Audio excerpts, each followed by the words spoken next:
Hello, my name is Brock Sanderson, 35 years old. I am the eldest son of the Sanderson family, a wealthy and influential lineage in the Hamptons, New York. I manage the family's investment fund, and my life, at least from the outside, appears to be a picture of perfection. But if you look closer, you'll see the cracks, secrets, injustices, and the burdens I've carried on my shoulders for years.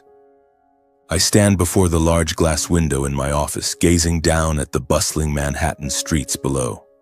Cars glide by in an endless stream, neon lights flicker and reflect on the glass, and I feel an indescribable emptiness creeping into my chest. I'm not one to complain. Truly, I was raised not to. But today, something in the air makes me want to pause, to reflect on what has brought me here. Standing at the pinnacle of power and responsibility, yet strangely alone. The Sanderson family. If you live in the Hamptons or anywhere within New York's elite circles, this name is no stranger. We are a symbol of wealth, of sprawling beachfront estates, of lavish parties the world covets an invitation to. My father, Philip Sanderson, built a real estate empire from scratch, and my mother, Julia, with her refined taste and skillful diplomacy, turned the Sanderson name into a brand. To outsiders, they are the perfect couple. Strong, powerful, and untouchable. But I, more than anyone, know that things are not so simple. I grew up in a world where everything was calculated. From perfectly tailored suits to the way I had to smile in family photos, everything had to reflect the Sanderson perfection. As the eldest son, I was taught that responsibility is everything. I learned to manage the family's investment fund as a teenager, sitting through meetings I only half understood but nodding as if I had it all figured out. My father always said, "Brock, you are the keeper of this family's flame. Never let it go out." And I've done just that, day after day, year after year, until it became a part of me, like breathing, like a heartbeat. But then there's Lance, my younger brother. Oh, Lance. Just thinking about him is enough to make me want to laugh and sigh at the same time. Lance, 28 years old, is the embodiment of rebellion. If I am the carefully tended flame, Lance is a storm tearing through everything in its path. He's handsome, charismatic, with a smile that could charm anyone. But Lance doesn't care about responsibility, the family, or it seems even himself. He lives as if tomorrow doesn't exist, partying all night, gambling, and fleeting romances I've long stopped keeping track of. Our parents always shield Lance as if he's a precious gem to be protected from his own mistakes. "He's still young," my mother often says, her voice gentle but resolute. "He'll grow up." But I know, and deep down she knows too, that Lance is not just young. I remember when we were kids running through the sprawling lawns of our Hamptons estate. I, the serious older brother, always tried to keep Lance out of trouble. Once he broke a priceless antique vase that my father cherished, and I took the blame. My father punished me, scolded me harshly. Lance, meanwhile, just grinned, that mischievous smile I both loved and hated. "Thanks, Brock," he said before running off to play again. Back then I thought I was protecting him. But now, looking back, I wonder if I unwittingly enabled his irresponsibility. The favoritism my parents show Lance is nothing new. It's like an old wound, quietly aching, but I've learned to live with it. When I aced my college entrance exams, my father merely nodded and said, "Good job, Brock. That's what I expect from you." But when Lance failed his driving test for the third time, my mother hugged him, comforting him with, "It's okay, you'll do better next time." I'm not jealous, at least I tell myself I'm not. But deep down I feel the injustice.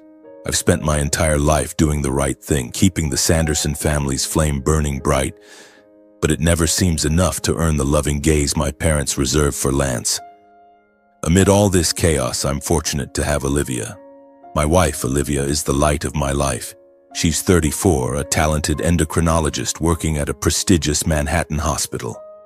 Olivia doesn't belong to the glitzy world of the Sandersons, and that's exactly why I love her. We met 6 years ago at a charity fundraiser my family hosted. I still remember the moment she walked into the room wearing a simple yet elegant blue dress, her brown hair cascading loosely, and a warm smile that seemed unfazed by the opulence around her. She stood there, chatting with a group of doctors about the latest endocrinology research, and I was instantly captivated. Olivia is intelligent, perceptive, and above all, grounded. She doesn't get swept up in my family's drama or blinded by the Sanderson name's allure. To her, I'm not Brock Sanderson, heir to an empire, but just Brock, a man who sometimes feels tired, sometimes doubts himself, but always tries to do the right thing.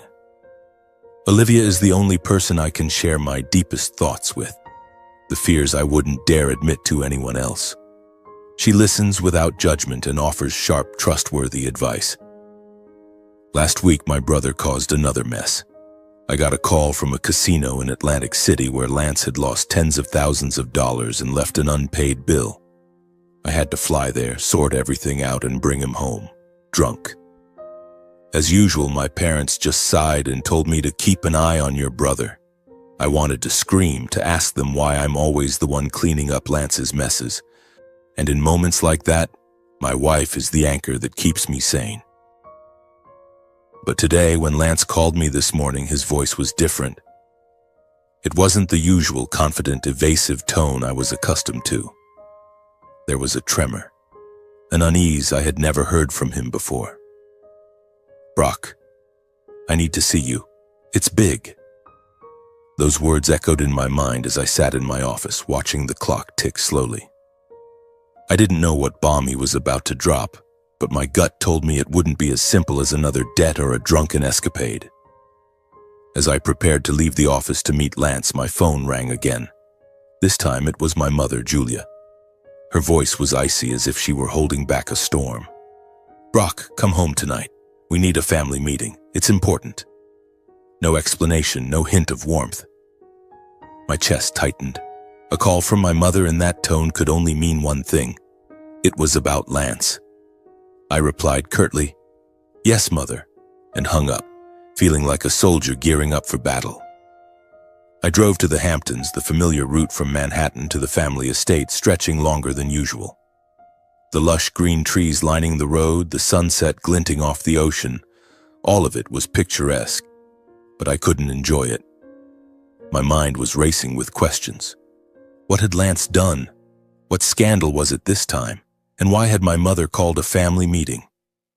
I texted Olivia, telling her I'd be late and might need her by my side tonight. She didn't pry, only replying to drive safely. When I arrived at the Sanderson estate, night had fallen. The sprawling mansion with its marble columns and stained glass windows glowed under the chandelier's light. The butler, Harold, opened the door, offering a polite smile, but his eyes betrayed worry. "Master Brock, everyone's waiting in the grand living room," he said, his voice almost a whisper. I nodded and stepped inside, immediately sensing the heavy atmosphere. My father, Philip, sat in his large leather armchair, a glass of whiskey in hand, his gaze sharp as a blade. My mother stood by the window, arms tightly crossed, her deep green silk dress accentuating her commanding presence. And Lance, he sat on the sofa, head bowed, hands clasped tightly as if trying to keep himself from unraveling. No one spoke as I entered, but their eyes said it all. A storm was brewing. "Brock, sit," my father said, his voice low but authoritative. I pulled up a chair, sitting down and trying to maintain a calm exterior despite the chaos swirling inside me. "What's going on?" I asked, my eyes moving from my father to my mother, then settling on Lance. He didn't look up, only mumbled something incoherent. My mother took a deep breath, as if summoning all her courage.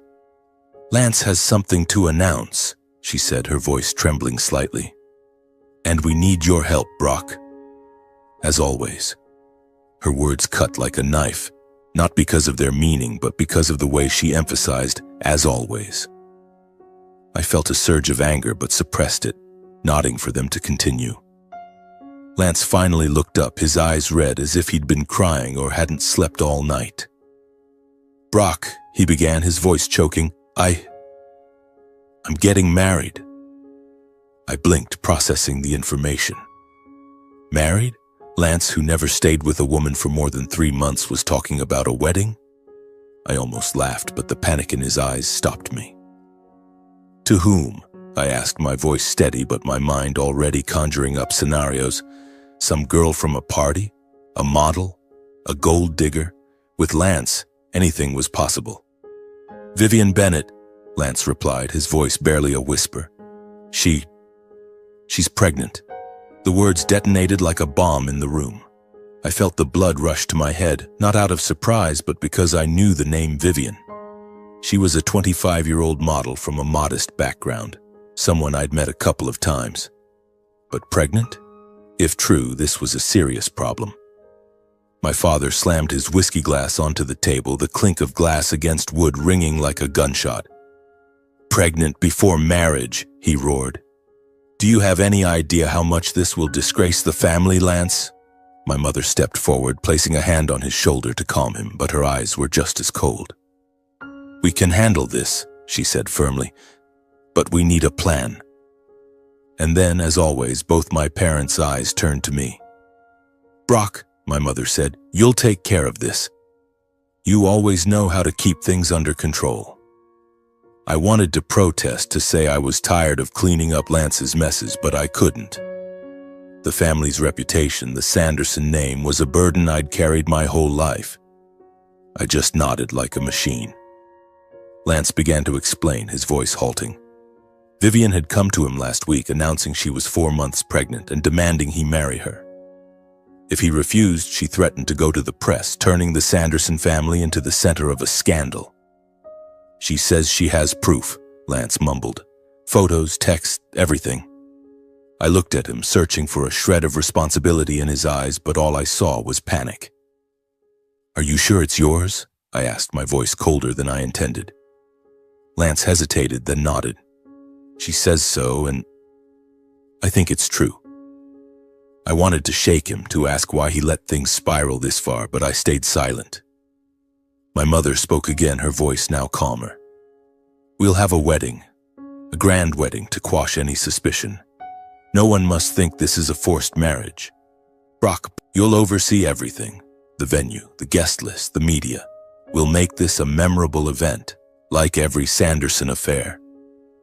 I felt a wave of anger surge within me. Me again. Always me. But I just nodded, as always. All right, I said. I'll handle it. My father looked at me, his gaze softening slightly, but he said nothing. Lance kept his head down as if he knew he'd just thrown me into another mess. When I left the estate that night, my mind was spinning. A wedding? A baby? A potential scandal? I drove back to Manhattan feeling like the weight of the world was on my shoulders.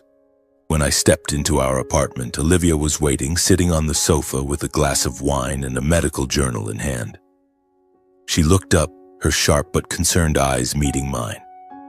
Brock, are you okay? She asked, standing and wrapping her arms around me. I told her everything, about Lance, Vivian, the wedding I was now forced to organize. Olivia listened without interrupting, but I could see her analyzing, as she did with complex medical cases. When I finished, she took my hand, her voice gentle but firm. Brock, I know you feel responsible for your family, but this time, something's off. You need to be careful. Careful of what? I asked. Though deep down I knew she was right, Olivia always saw what I missed. This Vivian girl, Olivia said, a glint of suspicion in her eyes. If she's willing to threaten your entire family to get married, it might not just be about a baby. You need to dig deeper. I nodded, a chill running through me. Olivia was right. Something wasn't right, and I would have to uncover the truth, even if it meant confronting Lance, Vivian, or even my own family.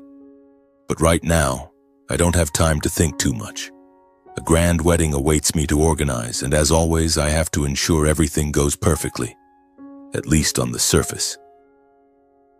2 weeks after the family meeting, I found myself at the center of a whirlwind. Lance and Vivian's wedding was planned at a luxurious resort in the Hamptons, a venue the Sanderson family often chose for major events. This wasn't just a wedding. It was a statement, a performance to solidify our family's standing among the elite. I'd been working tirelessly, coordinating with the event team, from selecting a Michelin-starred chef's menu to ensuring a live orchestra from Paris would arrive on time. My mother insisted there could be no mistakes, and my father merely nodded as if everything was already under control. The resort was transformed into a lavish paradise. The pathways leading to the main venue were adorned with white orchids and sparkling crystal lanterns. A luxury yacht was chartered for a dinner party on the sea for the second night. Hundreds of guests, from real estate tycoons to Hollywood stars, had confirmed their attendance. The cost of the 4-day wedding celebration reached millions of dollars, but for the Sandersons, money was never the issue. The issue was reputation, and I was tasked with keeping it untarnished. I stood on the resort's balcony looking down at the outdoor reception area being set up. The tables were draped in white silk, each wine glass polished to a gleam, and the air was filled with the scent of fresh flowers. But inside, my unease grew stronger. Olivia was right. Something was off, though I couldn't yet put my finger on it. All I knew was that Vivian, the bride-to-be, was at the heart of my suspicions. The first day of the wedding festivities began with a cocktail party by the pool. I wore a perfectly tailored gray suit, standing beside Olivia, who looked radiant in a turquoise silk dress. She smiled, shook hands with guests, but I knew she was observing. Olivia was always like that, sharp, refined, and never missing a detail. "You okay?" she whispered as we stood near the bar where champagne was being poured endlessly. "I'm fine," I replied, but my voice lacked conviction. Olivia tilted her head, her eyes suggesting she knew I was hiding something. "You're thinking about Vivian, aren't you?" she asked. I nodded, unwilling to lie. "She's over there," Olivia said, pointing to a corner of the party area where Vivian stood, dazzling in a vibrant red dress, laughing with a group of guests. Vivian Bennett. I had to admit she was magnetic. Her golden blonde hair, sparkling blue eyes, and confident smile made it seem like she was born for this world. But there was something about the way she moved, the way she spoke, that felt inauthentic.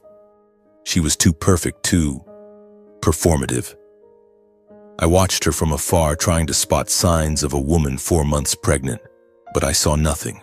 No fatigue, no slower gait, none of the signs I'd noticed in pregnant women before.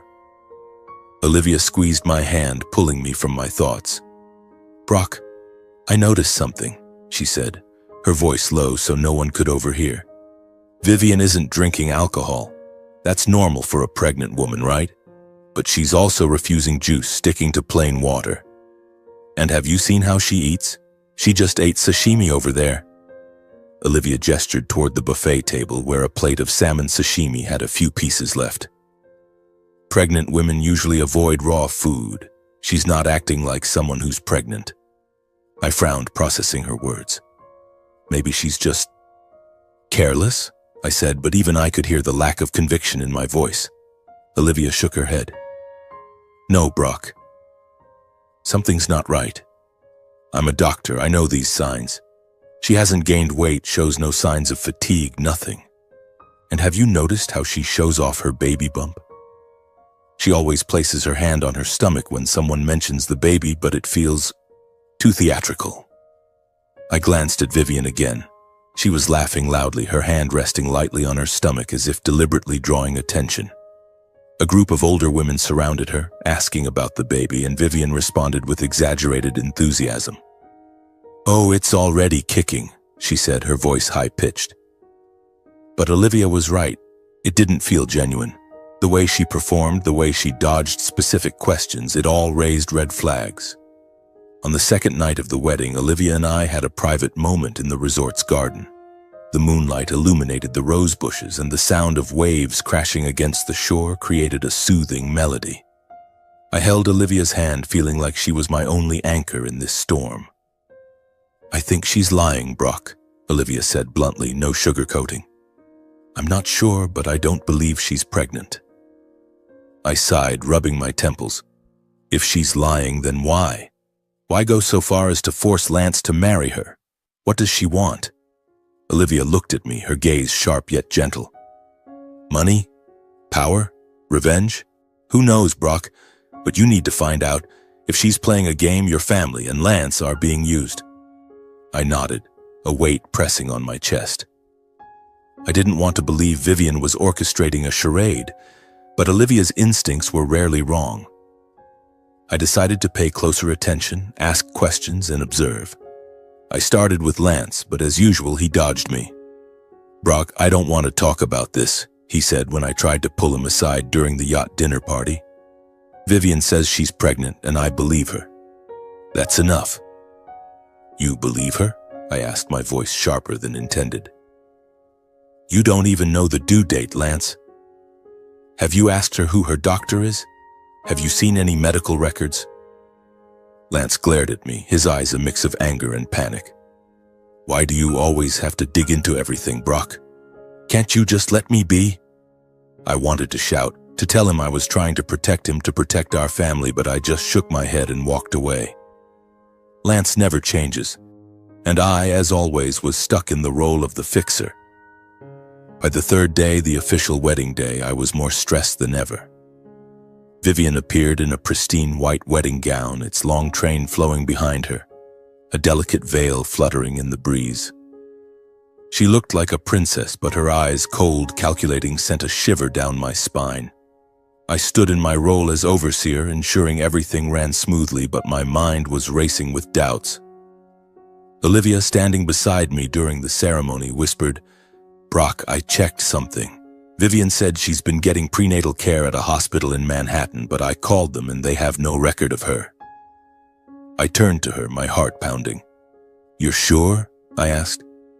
Olivia nodded. "Positive. Brock, she's hiding something, and we need to find out what before this goes too far." I looked at Vivian holding Lance's hand, smiling at the guests. But her smile was too polished, too fake. A chill ran down my spine. Olivia was right. Something was wrong, and I wouldn't let my family be dragged into a deception. I squeezed Olivia's hand and whispered, "Tonight we confront her. This can't go on." The third day of the wedding at the Hamptons resort passed like a whirlwind of extravagance. The cocktail party by the pool had just ended, leaving behind sparkling champagne glasses and echoes of laughter in the salty sea air. The guests, real estate moguls, television stars, were still immersed in the grandeur of the Sanderson name. But I couldn't lose myself in the festivities. Every smile, every handshake, was just a facade hiding the storm raging inside me. Olivia and I had been watching Vivian for 3 days, and our suspicions, her suspicions, now mine, were growing stronger. I took a deep breath, trying to sort through the chaos in my mind. I didn't want to believe Vivian was a fraud, but I couldn't ignore the signs. And Lance, my brother whom I'd protected my entire life, might be hiding something far worse than I'd imagined. "All right," I said, my voice resolute. "We'll talk to her now."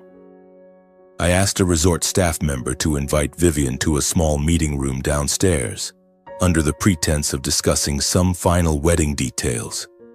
Olivia and I entered the room first, a quiet space with dark wooden walls and a long table in the center. My heart was pounding as if I were about to step into a battle I wasn't sure I'd win or lose. Vivian appeared a few minutes later, still in her vibrant red dress from the cocktail party. Her smile bright, but her eyes glinting with a trace of wariness. "Brock, Olivia," she said, her voice sweet as honey. "Is something important? I thought everything was set for tomorrow." "Sit down, Vivian," I said, gesturing to a velvet-upholstered chair. She sat, maintaining her smile, but I noticed her hands gripping the edge of her dress as if trying to suppress her nerves. Olivia stood beside me, her gaze sharp yet gentle, like a doctor preparing to diagnose a complex case. "Vivian," I began, keeping my voice steady to mask the torrent of emotions inside. "We want to talk about the baby." Her smile faltered just for a moment, but it was enough to tell me we were on the right track. "The baby?" she repeated, her voice slightly higher than usual. "What do you mean?" Olivia stepped forward, her tone soft but authoritative. "Vivian, I'm an endocrinologist. I've been observing you over the past few days, and some things have made me curious. You say you're 4 months pregnant, correct?" Vivian nodded, but her eyes began to waver. "Yes, that's right," she said, her hand instinctively resting on her stomach like a rehearsed gesture. "Then," Olivia continued, It's odd that you show no signs of pregnancy at this stage. No weight gain, no fatigue, no visible hormonal changes. You ate sashimi last night, which most pregnant women avoid. And I checked. The hospital you said you're getting prenatal care from has no record of you. Can you explain? The air in the room grew heavy, as if all sound had been sucked out. Vivian's eyes darted from Olivia to me, her smile vanishing. I don't understand what you mean, she said, her voice trembling. I'm pregnant. Lance knows that. I leaned forward, locking eyes with her. Vivian, if you're lying, now's the time to tell the truth. We don't want to hurt you, but we need to know. Why are you forcing Lance to marry you? Why lie about the baby? Vivian blinked rapidly as if searching for an escape. Then suddenly she let out a dry, joyless laugh. You think you're so clever, don't you? She said, her voice turning cold. You think I'm some gold digger trying to scam the Sandersons? My heart pounded, but not out of anger. It was because I knew we were close to the truth. If that's not the case, then tell us, I said firmly. Why, Vivian? Why go through all this? Vivian lowered her head, her shoulders trembling. For a moment, I thought she might cry. But when she looked up, her eyes were red. Not with shame, but with deep pain.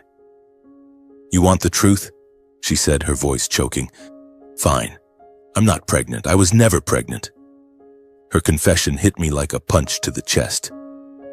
Olivia remained calm, but I could see her hands tighten as if she too was shocked. Then why? I asked, my voice almost a whisper. Why go this far? Vivian took a deep breath as if summoning all her courage. 2 years ago, she began, her voice trembling. Lance and I had a child. I was pregnant for real, but Lance, he didn't want it. He pressured me to get an abortion, said a baby would ruin his life. I loved him, so I listened. But the procedure, it went wrong. There were complications, and the doctor told me I'd never be able to have children again. Her words spilled out raw with pain. My blood ran cold. Lance, my brother. I knew he was reckless, but this was unforgivable. Olivia squeezed my hand under the table as if anchoring me from falling apart. Vivian, Olivia said, her voice gentle yet full of empathy. I'm so sorry, but why fake a pregnancy? Why force him to marry you? Vivian looked at us, tears streaming down her face. Because he destroyed me, she said, her voice a mix of pain and anger. After that, Lance still came to me, but only when he was drunk, only to use me. Then he'd leave like I was nothing. I lost everything because of him, my chance to be a mother, my self-respect, everything. So I decided if he wouldn't take responsibility, I'd make him. I knew the Sandersons feared a scandal more than anything. I threatened to go public, and they pushed Lance to marry me. I sat there, speechless. Everything I'd thought about Lance, his recklessness, his irresponsibility, came into sharp focus. But at the same time, I felt a strange empathy for Vivian. She wasn't the schemer I'd assumed. She was a woman broken, driven to desperation by my own brother. Vivian, I finally said, my voice hoarse with emotion, why didn't you tell the truth from the start? We could have helped you. Vivian shook her head, tears still falling. Who would believe me? I'm just a model, Lance's plaything. No one in your world cares about me, but please keep this a secret. I'll leave. I'll cancel the wedding, I promise. I'll disappear quietly. Olivia looked at me, her eyes filled with concern. Vivian, she said gently, we understand your pain. But keeping this secret, it won't bring justice. If you want Lance to take responsibility, we'll help you, but you need to be honest with us. Vivian buried her face in her hands, sobbing. I don't know what to do anymore, she whispered. I love Lance, but I hate him too. I'm sorry for deceiving everyone. Please don't tell anyone. Let me go. I looked at Vivian, then at Olivia. What do you think we should do? I asked, my voice rough with emotion. Olivia tilted her head, her eyes thoughtful. Brock, if we expose the truth right now during the wedding, it'll be a disaster. Not just for your family, but for Vivian too. She's in a desperate situation, and going public will only hurt her more. I think we should keep this quiet, at least for now. I looked at Vivian, still clutching her face, her shoulders shaking with sobs. I felt a deep empathy for her, but also a burning anger toward Lance. He hadn't just hurt Vivian, he'd put me in this position. Once again, I was cleaning up his mess. But Olivia was right. Exposing the truth now would only make things worse. I needed a way to protect the family's reputation while ensuring Lance couldn't keep dodging responsibility. "Vivian," I said finally, my voice firm despite the turmoil inside. "I won't tell anyone, at least not now, but I don't want you to leave." She looked up, her eyes wide with confusion. "What do you mean?" she whispered. "I want you to go through with the wedding," I said, each word feeling like a heavy stone. "Not because I want to protect Lance, but because I want him to face what he's done. If you leave, he'll slip away scot-free like always. I want him to marry you, to live with you, and to learn to take responsibility, but I promise you I won't let my family hurt you. You have my word." Vivian stared at me, her eyes wavering between fear and doubt. You'll keep this secret?" she asked, her voice trembling. "You won't tell your parents?" I nodded, though it felt like betraying myself. "I'll keep it secret for now. After the wedding, I'll find a way to make Lance face the truth. And I'll make sure you're protected, Vivian. You have my word." Olivia looked at me, her eyes filled with concern but also a hint of approval. She knew I was struggling, knew this decision went against my every instinct, but she also knew it was the only way to keep everything from collapsing, for now. Vivian wiped her tears, nodding weakly. "All right," she whispered. "I'll do as you say. I'll go through with the wedding, but please, don't leave me alone in this." "We won't leave you alone," Olivia said, her voice gentle but certain. "We're here, Vivian. We'll help you." She nodded, but her eyes were still full of pain. I stood up, feeling the weight of the world on my shoulders.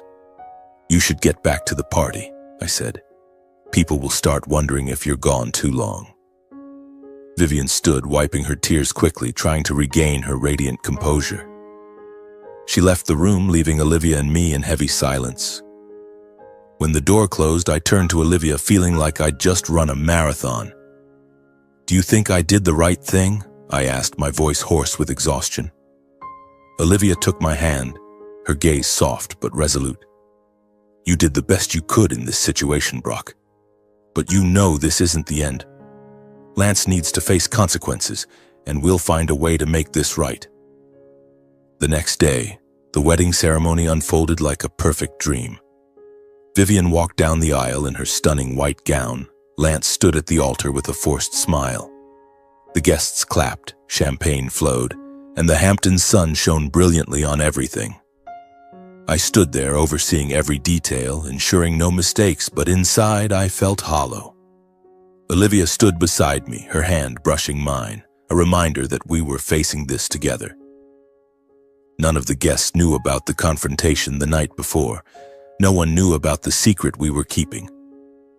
The wedding went off without a hitch, as if nothing had happened. But I knew deep down that this truth couldn't stay buried forever. And when it surfaced, it would change everything.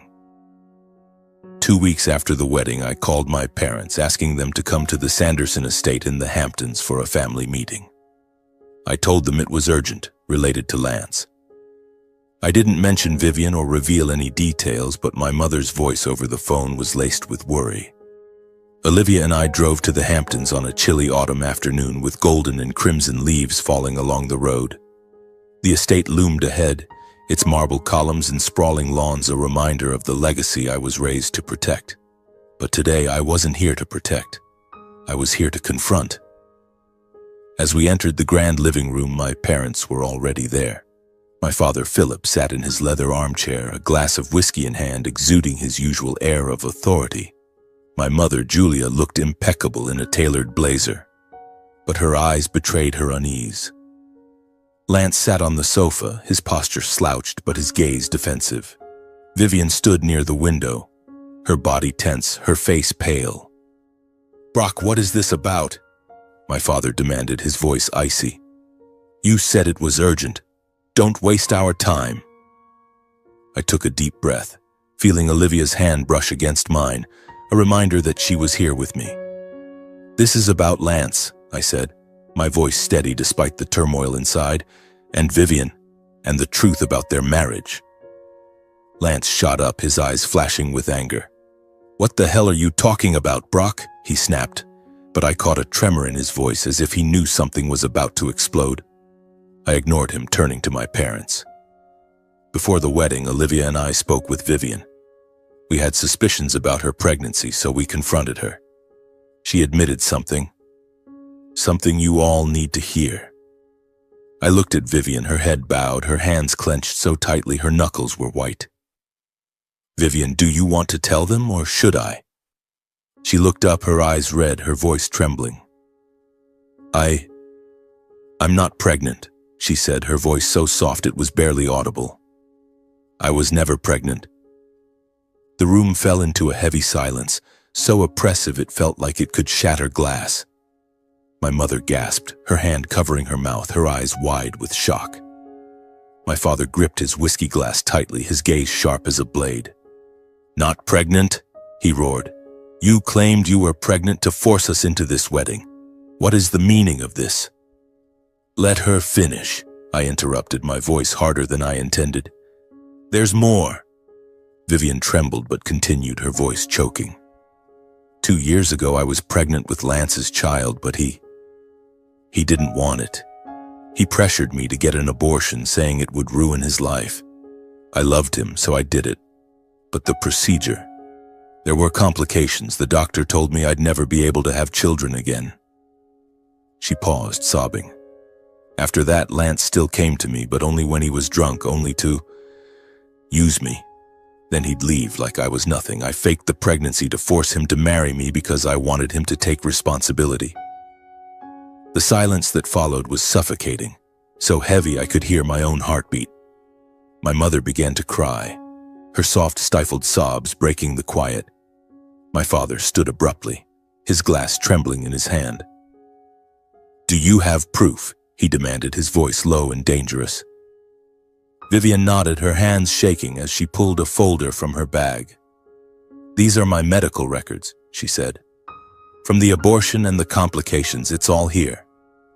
My father snatched the folder, flipping through the pages with a rigid expression. Lance, his face flushed, leapt to his feet.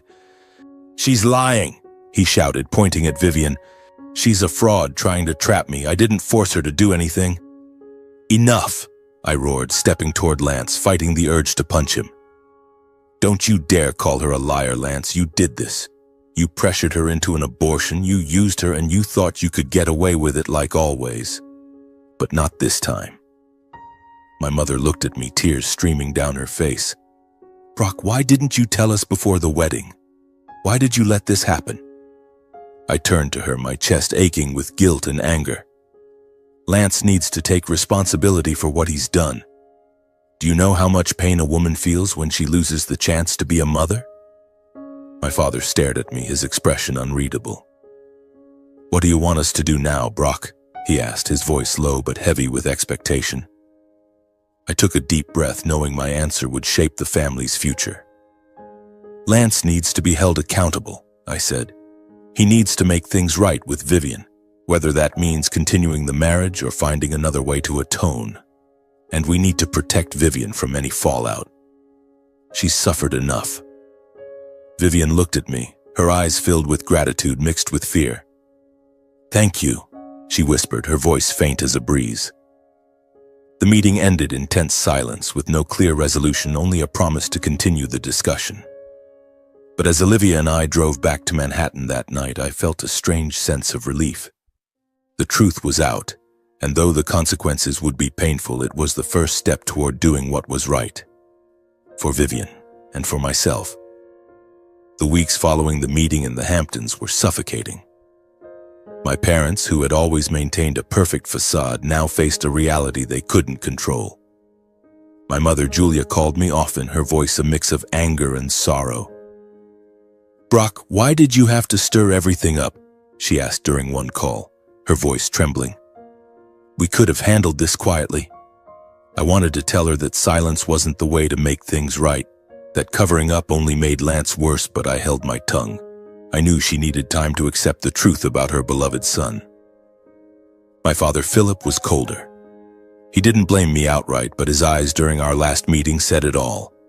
He was disappointed not just with Lance, but with me for shattering the perfect Sanderson veneer. My relationship with my parents grew strained, our family dinners now filled with uncomfortable silences. But I had no regrets. For the first time in my life, I felt I'd done the right thing. Not for the family, but for my own conscience.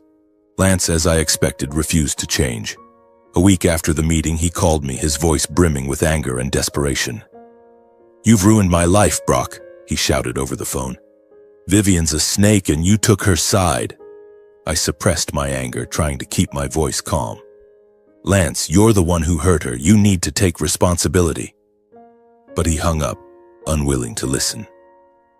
Not long after, I heard from my mother that Lance had gone to a lawyer wanting to divorce Vivian immediately.